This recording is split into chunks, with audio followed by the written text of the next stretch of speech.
വിരോധിപ്പിക്കാനും വിദ്വേഷിപ്പിക്കാനും എന്റെ ചോര വേണമെങ്കിൽ ഒരു പിച്ചാത്തിത ഞാൻ മുറിച്ചു തരാം, കുടിച്ചോ. അല്ലാതെ വെറുതെ നടന്ന് എന്റെ പുറകെ നടക്കണ്ട. ഞാൻ ഇന്നിപ്പോ ഇതൊന്നും തരാതെ ഞാൻ രാജിവെച്ചു പോകുന്ന ചിലർ വിചാരിച്ചേ, അത് നടന്നില്ല. അങ്ങനെയൊക്കെ ആഗ്രഹിക്കാൻ കൊള്ളാമോ? മന്ത്രിസഭയ്ക്ക് ഇനി 5 ദിവസം 6 ദിവസം കാലം ഇലക്ഷൻ പ്രഖ്യാപിച്ച മന്ത്രിക്ക് പിന്നെ ഒരു വിലയില്ല. മന്ത്രിക്ക് ഒരു വിലയില്ല ഇലക്ഷൻ പ്രഖ്യാപിച്ചു കഴിഞ്ഞു. അതുകൊണ്ട് അത്തരം സന്തോഷത്തിന് വേണ്ടി നടക്കണ്ട, അതൊരു നല്ല കാര്യമല്ല.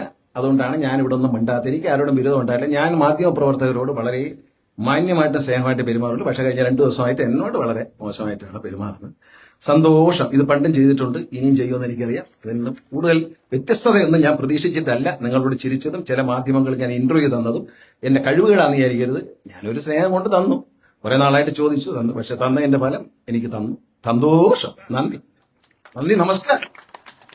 എല്ലാവർക്കും നന്മകൾ നേർന്നുകൊണ്ട് ഈ ഒരു ആശുപത്രിയുടെ ഈ ഡയാലിസിസ് സെന്റർ നമുക്ക് നൽകിയത് ഇന്ത്യൻ ഓയിൽ കോർപ്പറേഷനാണ്. ഇന്ത്യൻ ഓയിൽ കോർപ്പറേഷനാണ് സ്പോൺസർ ചെയ്തത്. 2 മെഷീൻ വന്നു. ഇനി 5 എണ്ണം കൂടി ഉടനെ വരും. അത് കൂടാതെ മൊത്തം 3 എണ്ണം കൂടി. അപ്പോൾ ഇപ്പൊ വന്ന 2, 5, 10 ബെഡുകളിൽ ഡയാലിസിസ് ചെയ്യുന്നതായിരിക്കും. അത് ഏറ്റവും കുറഞ്ഞ കോസ്റ്റിലായിരിക്കും. അതായത് നമ്മുടെ കോസ്റ്റ് പ്രൈസിൽ നിന്നും വളരെ തുച്ഛമായ പൈസ മാത്രമേ വയ്ക്കുന്നുള്ളൂ. ഇവിടുത്തെ മെഡിക്കൽ സ്റ്റോർ ഉണ്ട്, ഫാർമസിയിലും ഏറ്റവും നേരിയ മാർജിൻ എടുത്തുകൊണ്ട് എല്ലാ മരുന്നുകളും കൊണ്ട് നിറച്ചിരിക്കും.